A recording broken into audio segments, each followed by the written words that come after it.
All right. Okay, feel free. Everyone else, if you don't want to ask a question during this presentation, please mute yourself. And Jonathan will be the only one who is live for audio. All right. Thank you so much. Okay. Hi, everyone. Thank you for allowing the opportunity again to speak to the board for a second time on a potential new chapter for the organization. Also wanted to say thank you and express my gratitude to each and every one of you for your hard work and dedication to the organization long before I knew that it existed. Since the seats are still occupied, even though there are participants not here today, it is still proof that you all care about HPS and its future. Multiple organizations can't state that same thing. I have, in past and present, participated in multiple board meetings, including Parish Council at St. Nick's in Youngstown, festival committees at Archangel Michael and at St. Nick's, Friends of the Steel Museum or YICL, and the Trumbull County Historical Society. So I understand how much effort it has taken to get to this point today. The work you all have done was not easy, and it's my intent to show you all in my presentation today how I've executed similar work in the past, and most importantly, love doing it. I want you all to know that this position is about us and we. It is not about singularity. While the circumstances of my invitation were slightly unusual, it is my sole intent throughout this presentation and the continued future to form and foster a sense of trust through transparency.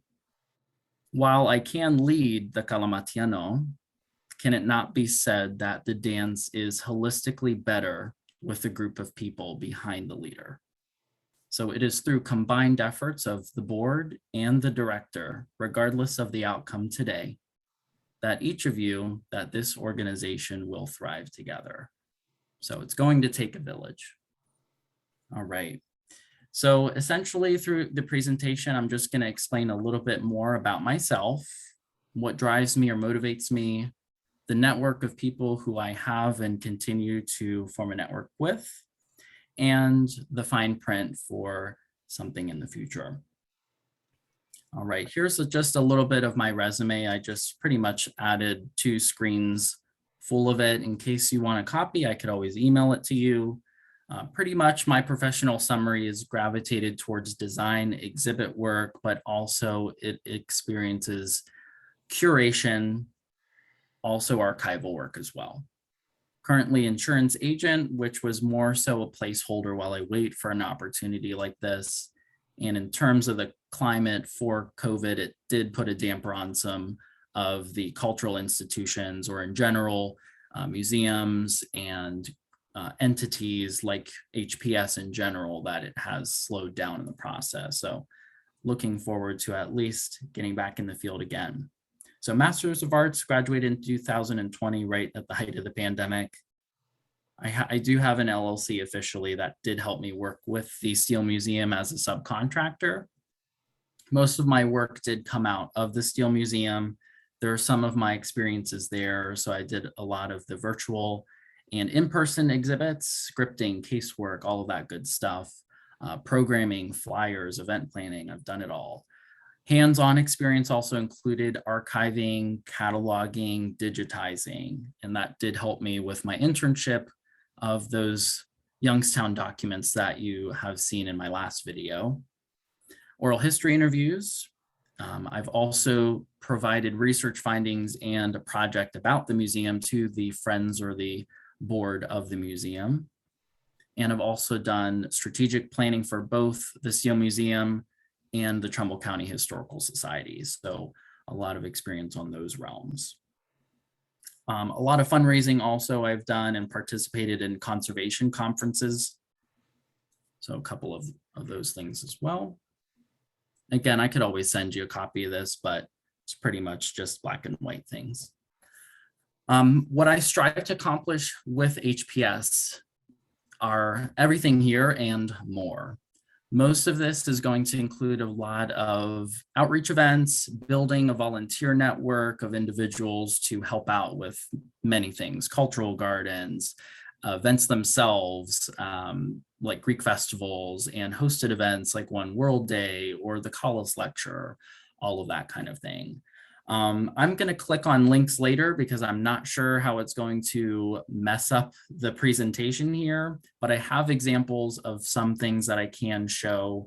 Pretty much just this 2.5 Greeks is a couple that I know who has a food truck, and the food truck moves wherever a Greek event or even regular events are. So it's something that could be integrated within our support network, where we have at One World Day in the future, after, of course, vendor forms and all of that good stuff are signed, where we could actually have sale of food at those types of events. So that'll be a cool way to incorporate the Greek culture, having Greek food, transportable and also friendly, so that we don't have to do a lot more work than we need to. So it's an idea. Collaboration with other institutions as well. So I will just touch about the field in general. It's a very small network. And the more people that you know, the more resources that you have. It's not only that they're willing to participate, but they expect you to participate and ask them for help on anything.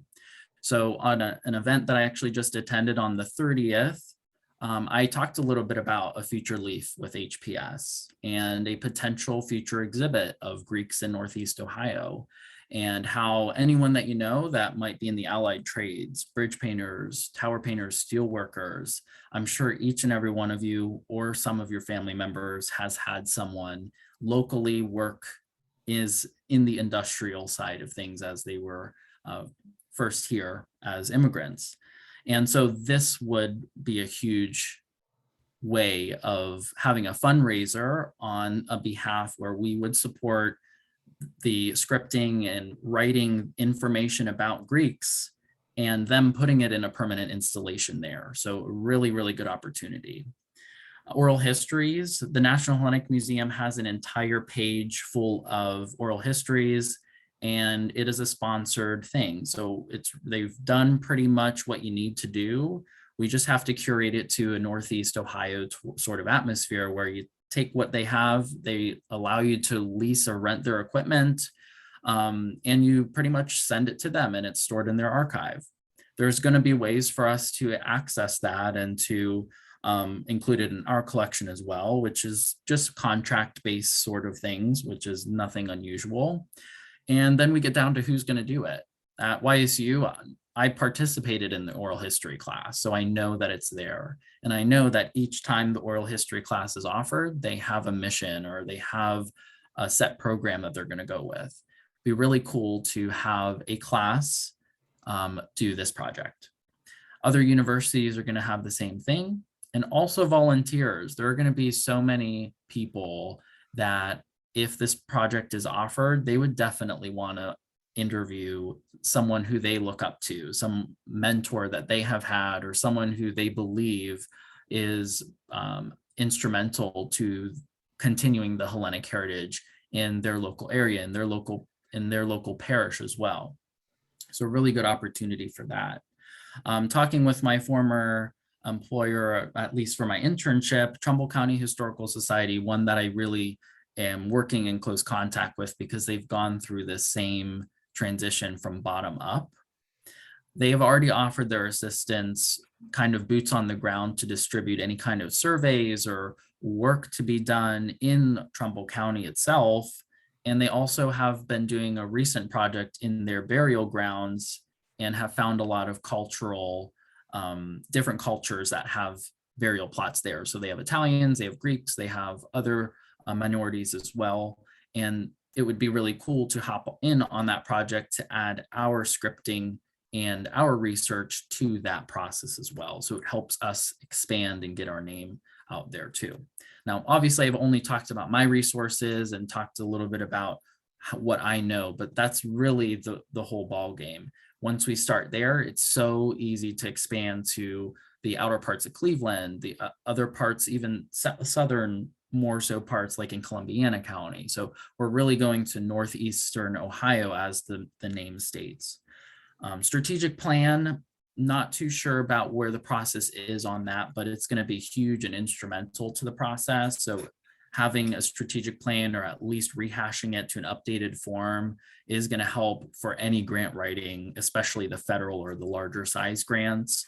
And that's going to be definitely something, because, hey, grants are free money. And if we could limit our expenses on some of those capital funds, and we could just do an in-kind contribution or a matched rate, that is going to be huge to apply for. So that's going to be a really big priority. And it's going to involve some work by the board, but most of it could be done, in segments. Preservation, advocation, and managing the collections that we have, definitely on the list. So I'll be working, I'm assuming with Jean, if that would be possible, to get all of that in a fashion, and seeing if that could be expanded in a way, and seeing how we could advocate and perhaps put naming rights on that, potentially having some expansion and more resources available to the collection as well. Social media marketing materials, that's pretty standard. Like I said, I've done most of that at the museum, so I'm well acquainted and accustomed to all of that. And lastly, the donor network, that's going to be huge for not only for the director, but also for the board as well, to just have that list of contacts available to you if you ever need something, and also for those big donations too. Okay. Next, I'm pretty much just going to make you laugh a little bit and go through some people who I know. Met Thanos Petrellis plenty of times, and John Aniston, all of which were possible through the Greek events that I went to, and also the organizations I've been a part of. So Hellenic, National Hellenic Society, both sponsor those two events twice. So I've met John Aniston and Thanos twice, if not 3 times already. So it's always a great opportunity to see them and see what they can do for us in the future. Would be great. I'll make you laugh with this one. We'll leave our political opinions to ourselves, but I did meet them. I had an amazing opportunity to meet both George Marcus and Nancy Pelosi. George Marcus is a real estate tycoon, part of the National Hellenic Society. So in general, it's all about who you know, how you're connected, and what they could potentially see as mutually beneficial, all of which is possible through any nonprofit organization. So also in terms of the events, this was one that I went to in March. Because I am a part of my family does come from a part of the Dodecanese Islands. It was something very passionate to me because of a research project that I have written in the past and continue to write. So I've met Bishop Apostolos, who is from Rhodes, and Father Pastrikos, who is from Kalimnos. He was a former priest in Canton at the St. Charalambos parish. So it's really, it is a small world once you're in the field, and it's going to be a really joyful ride to continue that leaf on. So personal working publication, the Dodecanese Island nationalism and the Italian occupation between the First and the Second World Wars. That's my bread and butter continuous research project that is fascinating to delve in, and that's going to be something that I'm always going to look into because my ancestors there. Future HPS publications, all the Arcadia publishing that we've known about, the Greeks of, and insert the city there, Youngstown, Cleveland, all of that's going to be possible. Advertised through their website, sold through Barnes & Noble, Amazon, they're all offered there, and also through our outreach events too. So it'd be really, really great to have all of that offered at every festival that we go to, so that they could at least purchase something through us too. So it's going to be really good fundraising potential there. Okay. This was whenever I was in Greece in 2015 with that, the voting for the yes or no of the EU. We all know how that ended, but it was a HEPA field trip that we went through, a study abroad, and it was a great opportunity to express your nationalism there. So it's pretty cool. I'm clearly coming from the beach with my sandals on.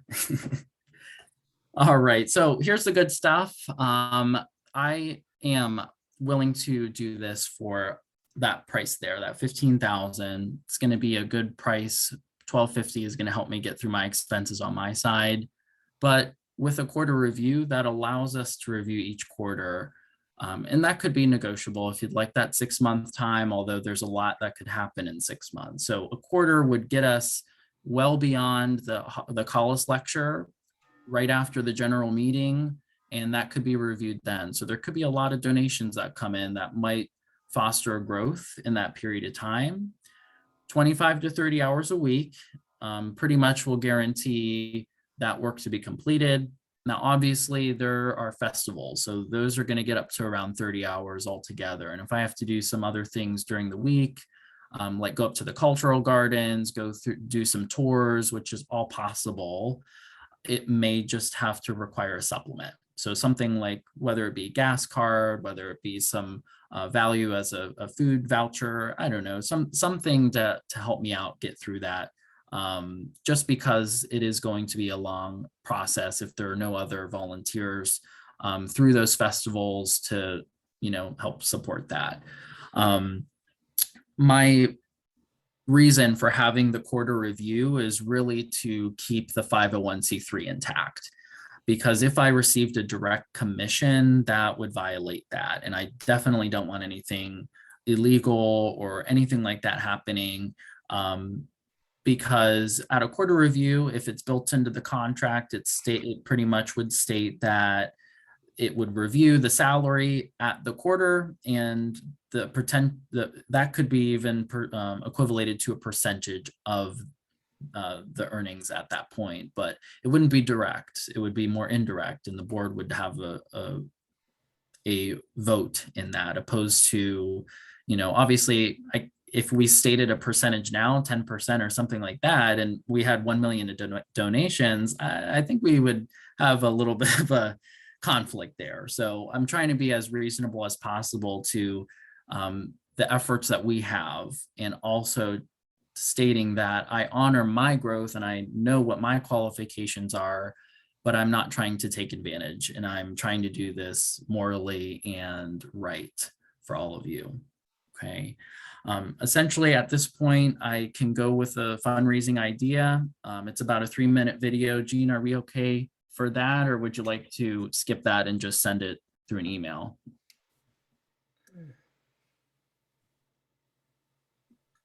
How long is the video? It's about 3 minutes, I would say. Oh, yeah, that's fine. We have time. I have to keep it under 40 minutes because I am just that cheap. Hey, that's all right. I just wanted to ask. All right, so I'm just going to go ahead and provide a quick fundraising idea to change your perspective on what would be a fundraiser in the current day and age. So this was the Museum and Food of Drink. They started a Kickstarter, which is crowdfunding. Essentially, crowdfunding is an opportunity for people and businesses to donate and receive sort of a share of that. But it's all through the details through this Kickstarter, and they take care of all of it. They've fundraised for over 106,000, and I have a case study that I could provide you guys later. So here's this for you.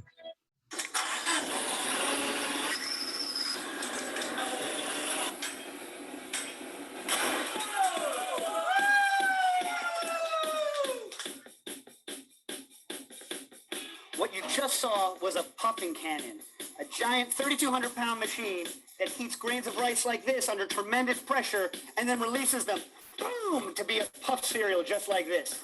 I'm Dave Arnold, and we're launching the Museum of Food and Drink, a first-of-its-kind museum that's going to revolutionize the way we think about and experience food. This crazy machine is how cereals like Kix and Cheerios were made in the early 1900s, and we want to make it MoFad's first exhibit.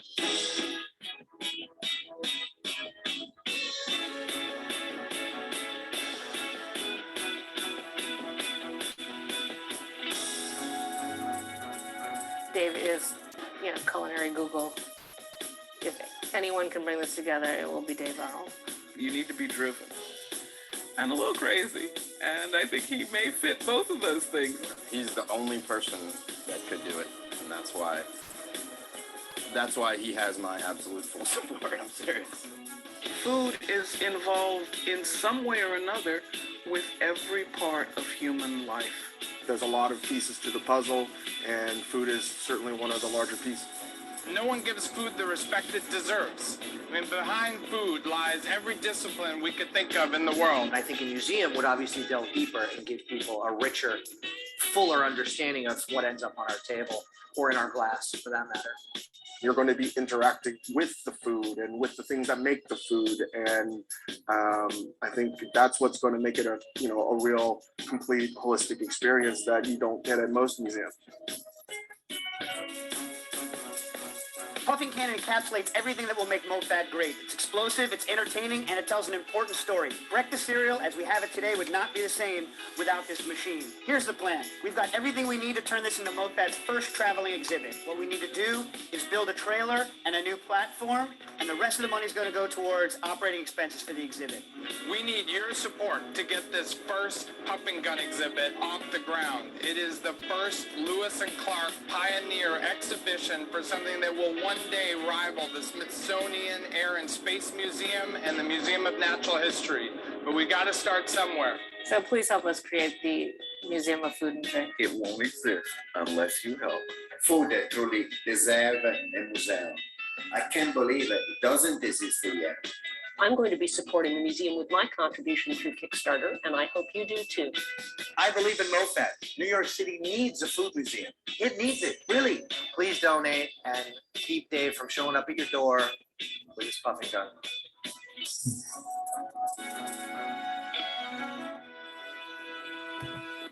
All right, hopefully that was able to be presented on that side and you guys were able to hear. I saw it okay. All right, great. But 106,000 in 3 weeks. Surprisingly, that video, along with all the preparation, from May 1st to June 28th. So really not that much time in between there. So it's just a way to show that things are possible. Things are different sometimes, and to how fundraising actually works. But this is just an option and one of many to keep on more of the ones that might be a little bit uncomfortable. But just know that I have done so much research on fundraising in general to see that those opportunities could be in the future. Obviously, smaller and more tangible ones would be upfront, things that we're all used to, but these ones are at least good to keep in the back of our minds, because it's really hard to imagine somebody raising in 3 weeks over $100,000. So I just thought that would be cool to share. Essentially at that point, I'm just going to state my last slide here before asking an open floor for questions. This is really what drives me into not only building lasting relationships, but also how I like to operate in terms of representing an organization. Having an accessible collection and accessible means of approach for what we offer. Is it unique? Is it relevant? And is it approachable? All of those are really great ways to kind of keep yourself in line. And it's something for me to always remember, hey, is what I'm saying accessible by all groups of people? Is what I'm stating unique enough that it's going to captivate an audience? Am I making it relevant to them? Am I reaching to where they come from in a way that they can take home with them? And it is also approachable from all groups of people as well, into a way that they can take it home with them and also divide that up and conquer it themselves too. So at this point, I just wanted to say thanks for the presentation. And if anyone has any questions or concerns, could always reach out to me either now or by email. Thank you, Jonathan. That was very good. Does anyone have questions? I'm about to upload this discussion and make it available to everyone who's not here today. And we can follow this up with an email vote on Jonathan's proposal. But does anyone have any questions for him right now? I just have one. I'm sorry, go ahead. Oh, I'm sorry, Mary, you first.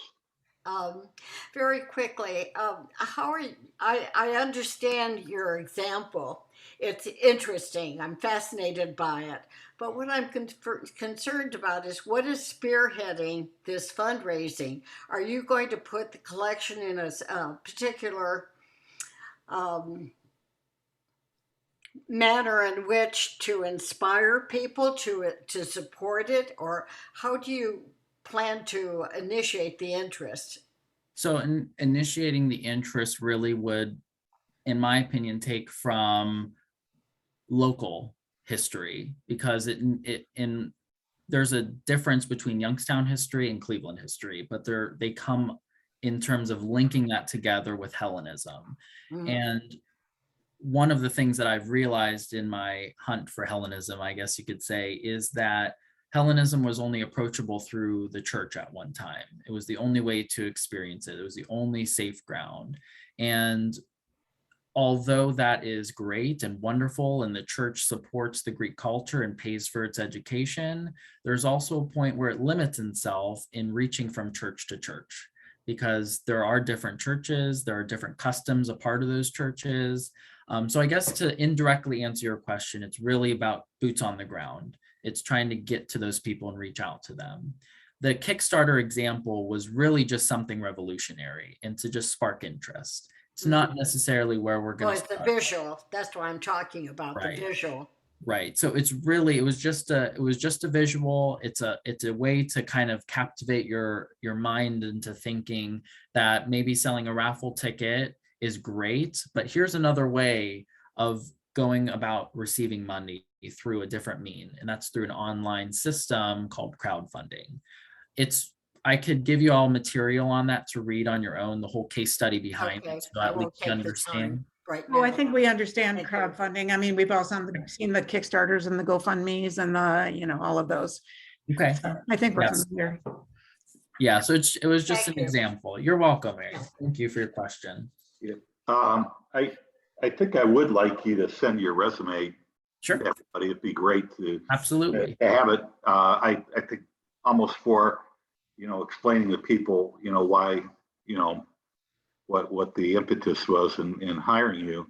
But about the Kickstarter thing, I mean, I just think that'd be something like that would be perfect for the garden project, because we've got, you got a little bit of stuff. You could do stuff about the garden. You could do stuff about how this relief was designed, and then also, our sculptor has a pretty amazing, reputation and background too. So it's all very, very cool, and I really like that. And the final thing is, somehow can you parlay getting Jennifer Aniston to any of our things, or that would certainly be a benefit, but That would be a lot more money than that would have really raised my eyebrows instead of our dad.